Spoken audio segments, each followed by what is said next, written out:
जादुई किताब की चोरी। एक शहर में कालू नाम का एक चोर रात के समय चोरी करता था।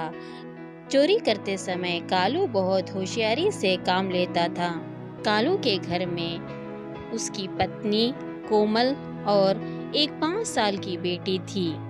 एक दिन वह घर में चोरी कर रहा था, तभी उसने देखा एक कमरे में एक बक्सा रखा था। चोर झट से उस कमरे में पहुंच गया। कमरे के अंदर जाकर वह बक्से को गौर से देखता है। पुराने से पुराना सा जंग लगा हुआ बक्सा था। चोर सोचने लगा, इसमें क्या होगा, कबाड़ा ही होगा। कहीं इसे खोलने के चक्कर में घर वाले जाग गए तो बहुत मार पड़ेगी। कालू वापस है, लेकिन जैसे ही दरवाजे के पास पहुंचता है, उसे उसका मन फिर से ललचा जाता है। यह दौड़कर बक्से के पास चला जाता है। तभी उसकी नजर उस पर पड़े लटक रहे भारी भरकम पुराना ताले पर पड़ जाती है। कालू अगर इसे खोलने की कोशिश करेंगे तो घर वाले जाग जाएंगे। एक काम करता हूँ, इस बक्से को अपने साथ ले जाता हूँ। यह सोचकर कालू बक्से को अपने साथ लेकर घर चले जाता है। घर पहुंचकर कालू बाकी चोरों का माल एक और रख देता है। सबसे पहले बक्सा खोलने लगता है। बहुत देर मेहनत करने के बाद जब बक्सा खुल जाता है तो उसमें से एक बड़ी सी किताब निकलती है। उसे देखकर कालू अपना माथा पीटने लगता है। कालू हे भगवान, इस रद्दी की किताब के लिए इतनी मेहनत करवा दी, इसे तो कोई कबाड़ी वाला भी नहीं खरीदेगा। कालू किताब को निकाल कर फेंकने लगा। यह सोचता है, चलो संदूक और ताले को कबाड़ी वाले को बेच देता हूँ। तभी वह देखता है कि किताब पर लिखा था, किस्मत बदलनी हो तो पढ़ो। यह देखकर कालू रुक जाता है और किताब पढ़ने बैठ जाता है। किताब के पहले पेज पर लिखा था, तेरी 3 इच्छाएं पूरी कर दूंगी, लेकिन बदले में हर इच्छा की कीमत चुकानी होगी।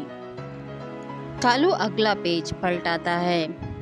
उस पर लिखा था, इस किताब को जहां से लाया है वहीं पर रख दो, नहीं तो बर्बाद हो जाएगा।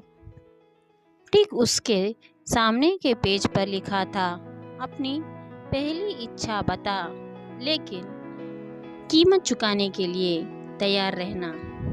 कालू पेज पलटाता है। उस पर लिखा था, पहला धन चाहिए, दूसरा स्त्री चाहिए, तीसरा अमर होना चाहता है। कालू अमर होने पर उंगली रख देता है। फिर वह अगला पेज पलटाता है। उस पर लिखा था, तेरी इच्छा पूरी हो गई, तू अमर हो गया। दूसरी इच्छा के लिए पेज पलटा। पहला धन चाहिए, दूसरा राजपाट चाहिए, तीसरा सुंदर स्त्री चाहिए। कालू धन मांगता है। वह धन पर उंगली रख देता है। तेरा घर धन दौलत से भर गया। कालू बहुत खुश होता है। फिर वह तीसरी पेज पलटाता है। उस पर लिखा था, पहला राजपाट चाहिए, दूसरा सुंदर स्त्री चाहिए, तीसरा तीनों इच्छाओं से पीछा छुड़ाना चाहिए।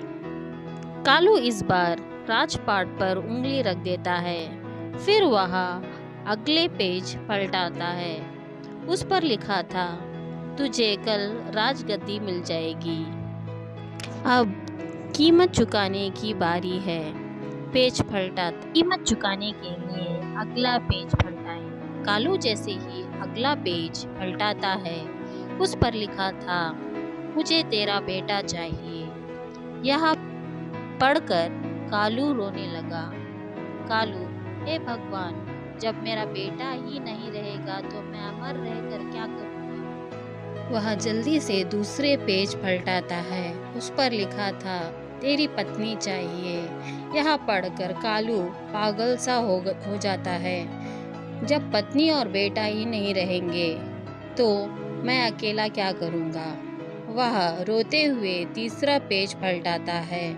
उस पर लिखा था, तेरे हाथ पैरों की शक्ति चाहिए। यह पढ़कर वह देखता है उसके हाथ पैर उठ नहीं रहे। कालू की आंखों में आंसू भर आए। जब मेरा बेटा, मेरी पत्नी और शरीर ही साथ नहीं रहेगा तो जीवन रहकर इस धन और राजपाट का क्या करूँगा। वह जोर जोर से चिल्लाने लगा। मुझे कुछ नहीं चाहिए, मुझे कुछ नहीं चाहिए। तभी उसकी पत्नी उसे नींद से जगा देती है। पत्नी, क्या हो गया आपको, ठीक हो क्या? वो बॉक्स और किताब कहाँ है? उसे फेंक दो। पत्नी, कौन सी किताब और कौन सा बक्सा? कल तो तुम चोरी करने गए ही नहीं थे, रात भर सोते रहे। मैंने पहले भी कई बार गलत काम करने से मना किया है, लेकिन आपको तो चोरी के अलावा कुछ सूझता ही नहीं है। मैं कभी चोरी करने नहीं जाऊंगा, मेहनत से पैसा कमाऊंगा, नहीं तो तुम दोनों को कोई छीन लेगा। अगले दिन से कालू रिक्शा किराए पर चलाने लगा। उसकी पत्नी और बेटा बहुत खुश हो गए। अगर आपको हमारा चैनल अच्छा लगा हो तो 1 मिनट टेल्स को लाइक और सब्सक्राइब करना ना भूलें। मिलेंगे अगले वीडियो में।